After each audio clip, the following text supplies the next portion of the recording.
Hi, Joe Soto here for your Tai Lopez Social Media course. And for those of you who haven't seen me on the other modules, I'm an agency owner myself. I own an agency called Revenue Inbound in Northern Virginia. We have clients all around the country, but primarily we focus on the Northern Virginia region. And more specifically, at least in the last year or so, we've focused specifically on restaurants. So I really want to share what we've been learning about local business marketing and in all the courses that I've done so far. We've tackled different topics. In today's topic, we're going to talk about how to use social media to get local PR, public relations, for your agency and for your clients. And I want you to think of it like this. People ask me all the time, is PR dead? Well, PR is not dead. You can get publicity, still even more so today than you ever could before. It's just different with how people are getting publicity. It's no longer just about being written up in a newspaper or a magazine. It's about getting the exposure online for some of these media outlets as well. And so there's a couple of different philosophies people have on it, but I'm really just going to show you some ways to reach out and get your agency noticed. And so I'll start with how you do it for your agency, and I'll talk a little bit along the way about how you also do it for your clients, because it all works for anybody, but you really need to do it for your agency as much as you need to do it for anybody else, so that way you have more credibility in the marketplace for who you're dealing with and who you're prospecting, and you can then help your clients get the same type of results. But you first want to start off by doing it with yourself. So I remember when I first started my agency in 2010, I immediately started reaching out and connecting. I went to networking events, and I wanted to meet the people who wrote for the local publications. So I would find the local newspapers, and at the time I was in Des Moines, and they have a newspaper called the Des Moines Business Record. And if you were to Google my name with the Des Moines Business Record or businessrecord.com, you would see some of these early media articles that were written where I was featured in them. And that happened because there's a couple of writers for that publication that I reached out to and got a chance to meet, and then offered them different types of storylines, because one of the things that we take for granted is that we think that writers and bloggers and people that work in the media always have a story to tell, and they don't. They need new ideas. And so if you can provide them with what's most valuable to them, that's good story ideas, then they'll publish it. And oftentimes they'll make you either a feature of the article, or they'll publish something you say, or they'll reference you, or give you a blurb.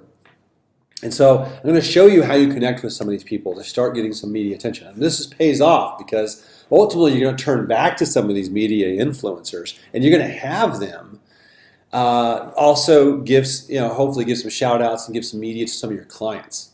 So whether or not you're targeting a restaurant, or targeting maybe hair salons, or you're targeting fitness clubs, there's all different types of niches that you could be targeting.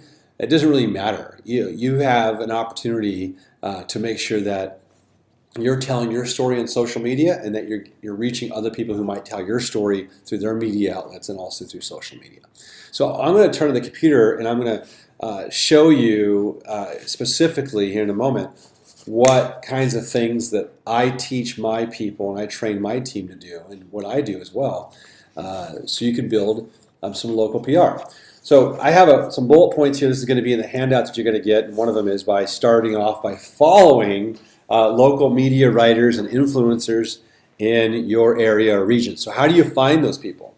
So first of all, I think still one of the best social media platforms to find people in the media is on Twitter. People bring up Twitter a lot because we don't do a lot with Twitter for many of our clients. It just depends on the type of client. However, Twitter is great for reaching out to the media still, and I think that it's still a forum where you can get your news the quickest through Twitter. But more importantly, these publishers, writers, bloggers, they're almost always the most active people on Twitter. I always say Twitter's great if you want PR and if you want people in the PR community to recognize and notice you. But for consumer-based local marketing, Facebook, Instagram still kind of rules the roost there. So I'm going to show you on my computer here. I'm recording, and you can see I'm going to jump to a Twitter profile. So I looked up somebody who I know owns a PR agency in DC. Now, I happen to know Jill, and we've worked together on some projects, but that wasn't always the case. So you can go and type in, PR agency in your area. So let's just say I type in PR agency in Dallas. Why am I doing this? Because I know that the existing PR agencies are all following all the same people that my agency needs to follow. This isn't difficult, and you don't have to make it difficult. So, you can go and hijack, so to speak, all of their followers and the people that they're networked with. Instead of trying to go, I got to go and do a search on Twitter and try to find followers, you don't need to. So if I typed in PR agency in Dallas, Texas, you can see, Dallas PR firms, there's a whole list of them here. Here's creative in DFW, Dallas Fort Worth. So if I click on that, I'll have an agency pop up, and then you see their social media over here on the right. I'm going to click on their Twitter profile. It's going to take me right to their Twitter. This is great. And I can go and see who they're following on Twitter. And if I was in Dallas, Texas, I might go and follow some of the same people. I'm particularly going to have an eye open for who they're following that is media related. And then also I might check out their lists. And this is something that you can take a look at. So this one isn't, while their SEO is great, they're not as active on Twitter as I'd like to see. And you can go and search down the list of all these different PR agencies. You're going to find one or two PR agencies that are really active on Twitter. So I'm going to use one as an example of mine, which is Jill. So I found Jill. She owns a PR company called Jill Collins PR. She has a small PR agency. And she tweets a lot, 12,000 tweets as you can see. She's following 2,500 people. She's got a respectable amount of followers, 3,600 followers. And you can see she has 8 lists. And I'm going to show you the importance of lists on Twitter, because they really are important for you, particularly when you're doing local marketing. So let me go ahead and explain what a list is. A list is something where you can create. You see here I clicked on the little the gear icon over here, which allows me to add or remove from lists. So you can create lists so that way you don't have to worry about checking your Twitter stream all the time and trying to catch certain people. You can add certain people to certain lists that you want to follow. In fact, let me go ahead and give you an example real quick. If I click on my own profile or my own profile list, and I show you some of my lists that I have, you can see here I have ad agencies list. I have a restaurant news list, so I get all my restaurant news from this list right here. Everything Loudoun County. I live in Loudoun County, Virginia, so there's 47 members. That means 47 Twitter profiles I've added to this list, which isn't very many, but that's 47 Twitter profiles that tweet about Loudoun County. So that way I'm always up on the news with what's going on in the county, and that also includes all the newspapers and media outlets that are in Loudoun County, and I'll show you that in a minute. So if I clicked on everything Loudoun County, you'll see here, if I click on members over here on the left-hand side, you can see I've got some local sports. I keep up with the local sports, and then you can also see there's some breweries in here. There's profiles, the Loudoun Insider, Loudoun County Living. These are local sites that are tweeting about local events that are going on in my community. There's the Loudoun County Public Schools News, and I can go on and on. Here's Dulles Moms, for example. This is you see it says your resource for family-friendly events. And the reason why that might be important is because I might tweet her a certain event that one of our restaurants is going to be holding and hope that Dulles Moms also posts this. And as you can see, she's tweeting 14,000 times out there, so she's very active on Twitter. This person, I said it's a she. It might be a he. Here's Loudoun Biz, has tweeted over 6,000 times, tweeting about Loudoun County business. So, I want to follow everyone in my local area. So you got to create Twitter lists, and don't make it more complicated than it is. Twitter lists are very simple to use, but I'm going to go back to Jill's Twitter page because I want to show you what I do to shortcut making these lists. So if I click on lists here and I scroll down, I can see that she has a fairly large list called DC Food Writers. Now, I know that Jill specializes in the hospitality industry, and you can see this on the left-hand side of her where her profile is listed. And because we target restaurants, I know she does a lot of PR for restaurants.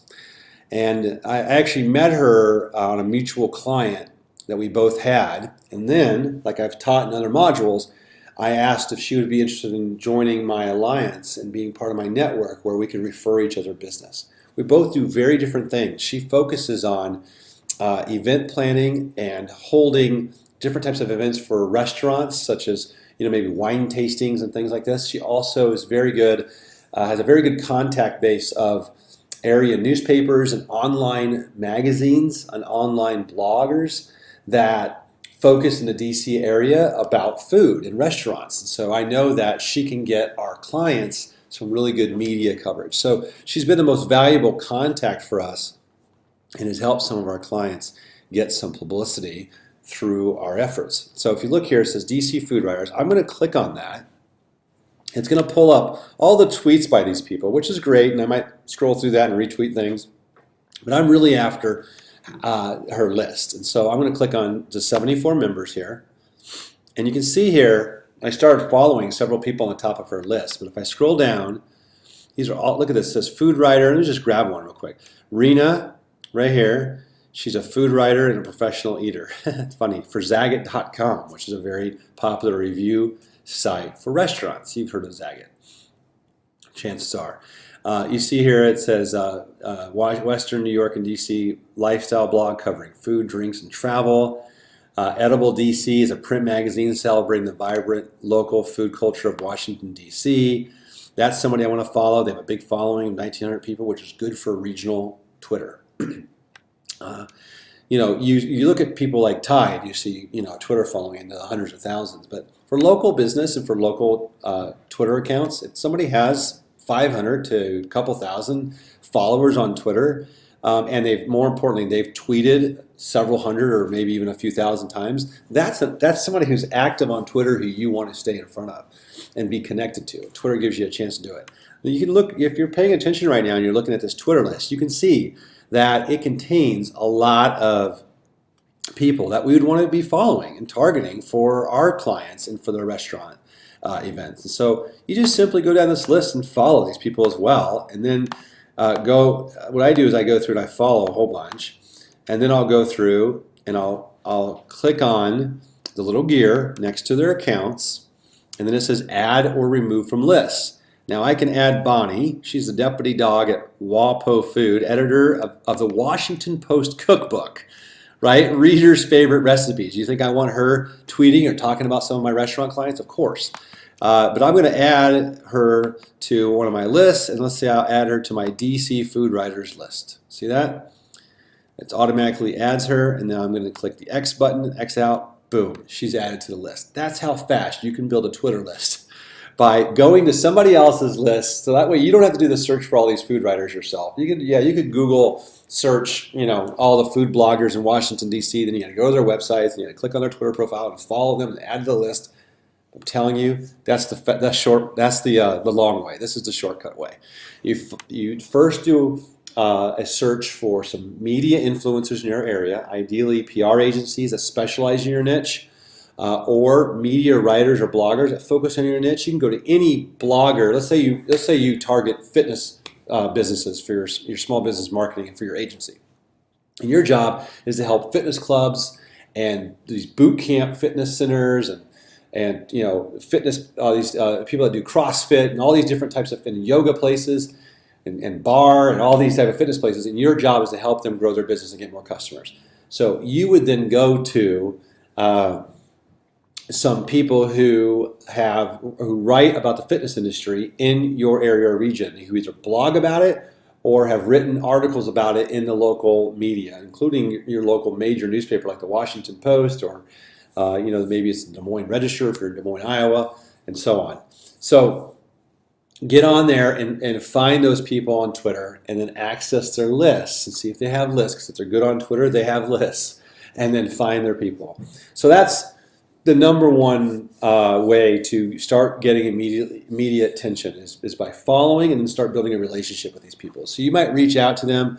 And so in my case, if I have a new restaurant opening, I might reach out and say, hey, Rena, I see you're a writer and a food writer. Love to invite you to our soft opening to our restaurant. So you can get a firsthand experience of a new restaurant opening near DC. And so she's going to appreciate the invite. I'm not asking her to write a story right now. I'm just asking her if she wants to have first dibs on us and go to a soft opening. If it's a new fitness club or new fitness center there, I might offer her an inside tour or a glimpse at our fitness club, and I might point out some of the things that we do different and invite her to come take a look, and maybe it'll be an interest of her to have a story. And if I were you, I would come up with 2 or 3 good angles for a story for them ahead of time that you can then introduce to them to get them spinning and thinking, hey, you might have a story with this. And this is where you have to sit down with your client and really figure out what their differentiators are. Because one of the first things I do with my clients is I walk them through what's called a client profile. And all that is just, an inventory of all their websites and an inventory of their social media sites and a few questions such as, what types of, what kind of people come to your business, what kind of people eat at your restaurant, what type of people work out at your fitness club, etc. So you really understand our audience, and I really spend a lot of time talking about who their ideal clients are, and I do all that. But I also I want to help them craft kind of their differentiator that's going to be introduced in the marketplace. So if they're a fitness club, and let's say it's a local fitness center, then they're really trying to get their fitness center to go to the next level, maybe even be in position to franchise. And we had a client like this, a client called Kosama, and they grew from one location we took over for them doing their social media. They had just opened up, and now they have multiple locations. They ended up selling the business, and now that business Kosama has multiple locations around the country. They ended up franchising it, I believe, or offering it as a business opportunity for the people to buy locations. And it blew up. So you have to find out what the differentiator is, what's going to set them apart. And once you have that, then you can come up with potential story ideas. Say, okay, if this is your differentiator, how do we frame that in a way that makes it interesting for somebody in the media to want to talk about you, to want to write about you, or want to share what it is that you have. So I'll give you an example. We had a new restaurant client open up in Northern Virginia.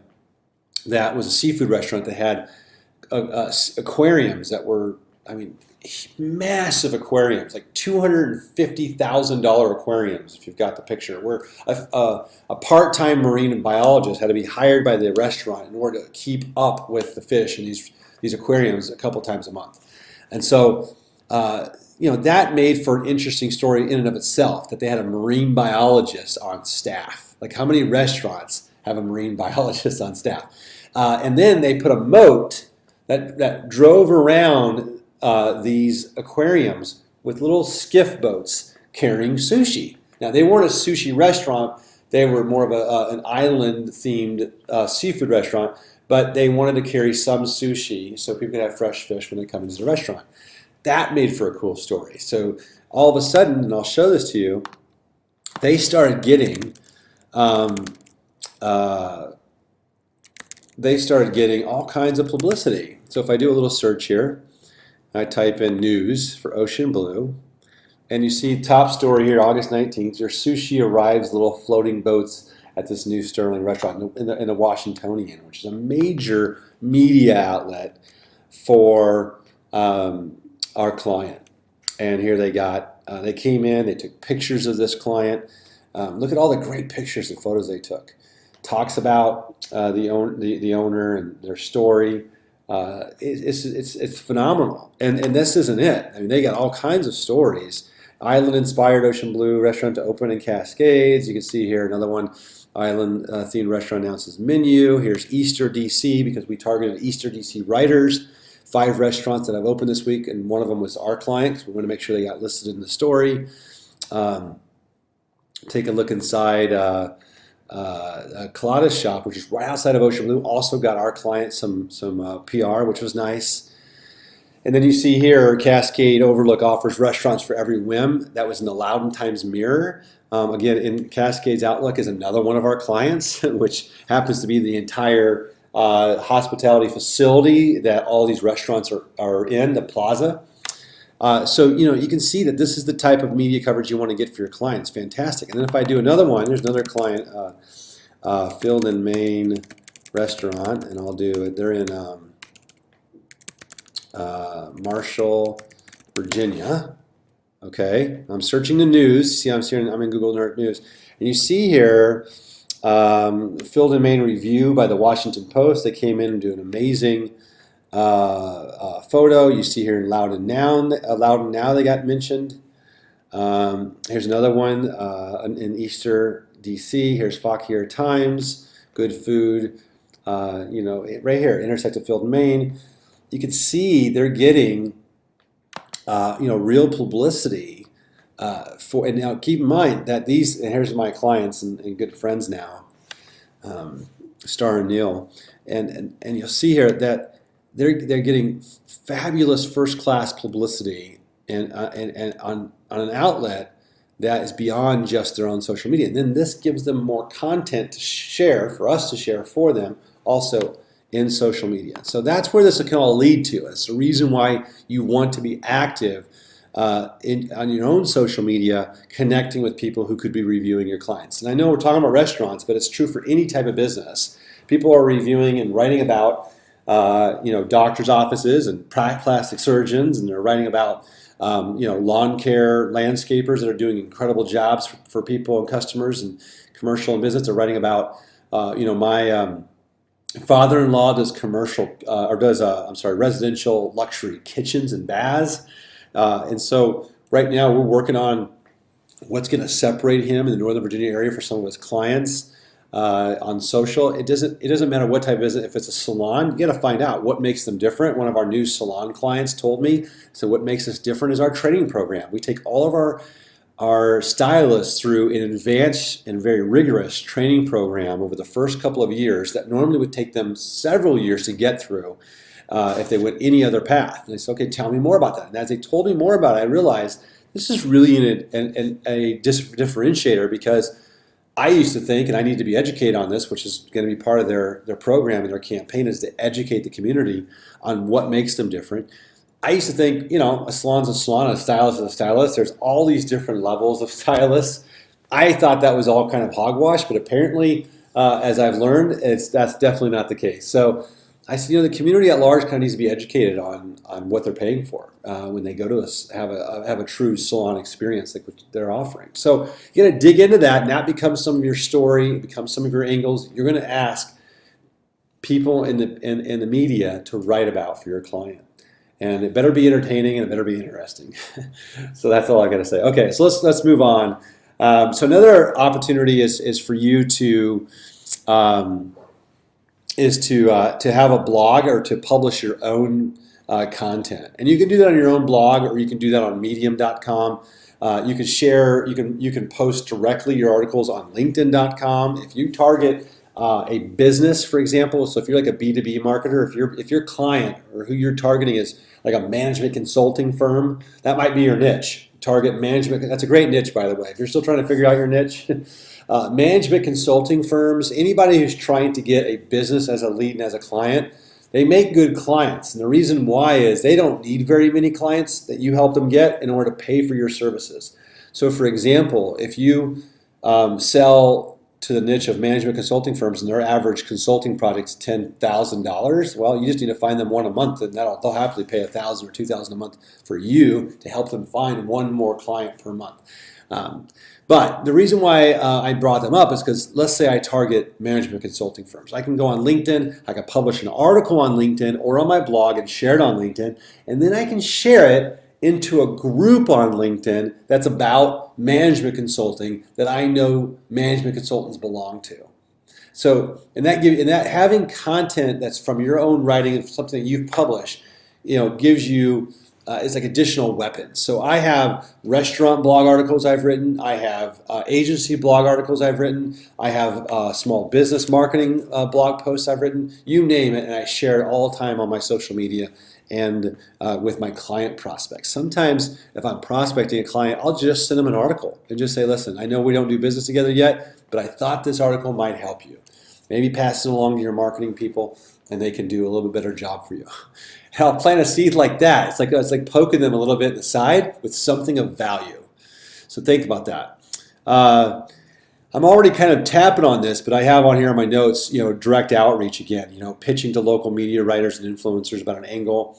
When the local media sees you as an authority in your niche, then you're going to have the ability to parlay that into your prospecting to find new clients who then will see you also as the authority in that niche. So when I meet with a restaurant client, I almost always follow up with that sales appointment with sending them 1 or 2 articles that I've written on that was targeted for restaurants. So they can kind of read and learn a little bit more about my philosophy for marketing for a restaurant, but I also want them to see that A, I'm an expert in the industry, I know what I'm talking about, and I offer real value and good advice to them.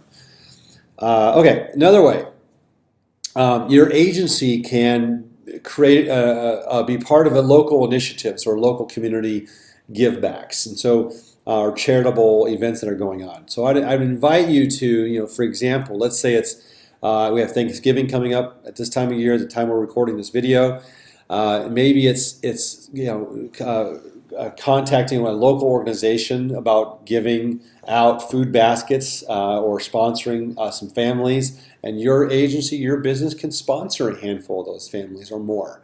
And now you have something that you're doing that also can lend itself to some potential media coverage. Now, a lot of times people go, well, geez, that's Joe. You're doing that for the reason of just getting media coverage. It's not true. I would pick an organization you're passionate about. If you're passionate about pet rescue, then you would do pet rescue. But you would do something for an event or cause that you have a passion for, so it's genuine from you. But the reason why it's not perceived negatively by the media is that you can help give them the organization you're doing a charitable raise for more exposure. So if you contact the media and say, hey, our agency is doing a great thing for the local homeless shelter, and we really want more people to know about it, not because we want people to know about our agency, but because we want more people to know about this homeless shelter's extreme need right now. And we're just kind of like one of the conduits for that. And if a media person hears your genuine passion and interest for helping that organization, they'll give you and that cause and organization more press coverage. I put add a PR person to your business alliance group. That's one of my notes. I kind of talked about that first. I mentioned Jill, who's a very well-known PR person in the DC area, does extremely well with the restaurant industry. But I want to align myself with people that can be part of my network so we can refer business to each other. And we're going to help each other. And so a PR person is a great person to add to your network. Now, a word of caution. A lot of PR people think they're also experts in social media. So if you have a social media agency like you've created, they're going to probably question some of the things you do. They're going to be very analytical watching what you do. So, pick your partners. Pick your partners smartly. Pick somebody who understands you're just getting started, but you are on a mission to find clients, and you will be able to bring something to the table for them. I also have a couple of resources that I'm going to put in the handout. I'm going to encourage you to take a look at the handout, and one of them is an organization called helpareporter.com. It's Haro. Just look at the handout.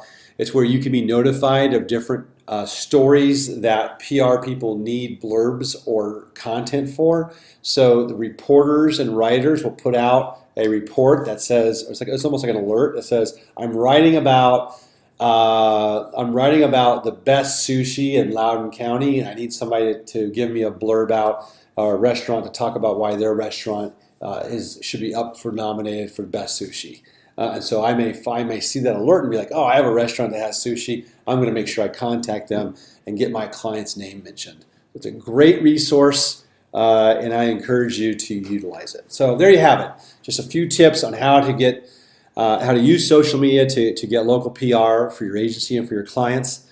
You're going to need it. You're going to want it, and it helps establish your place in the marketplace as an agency that really means business. Thank you.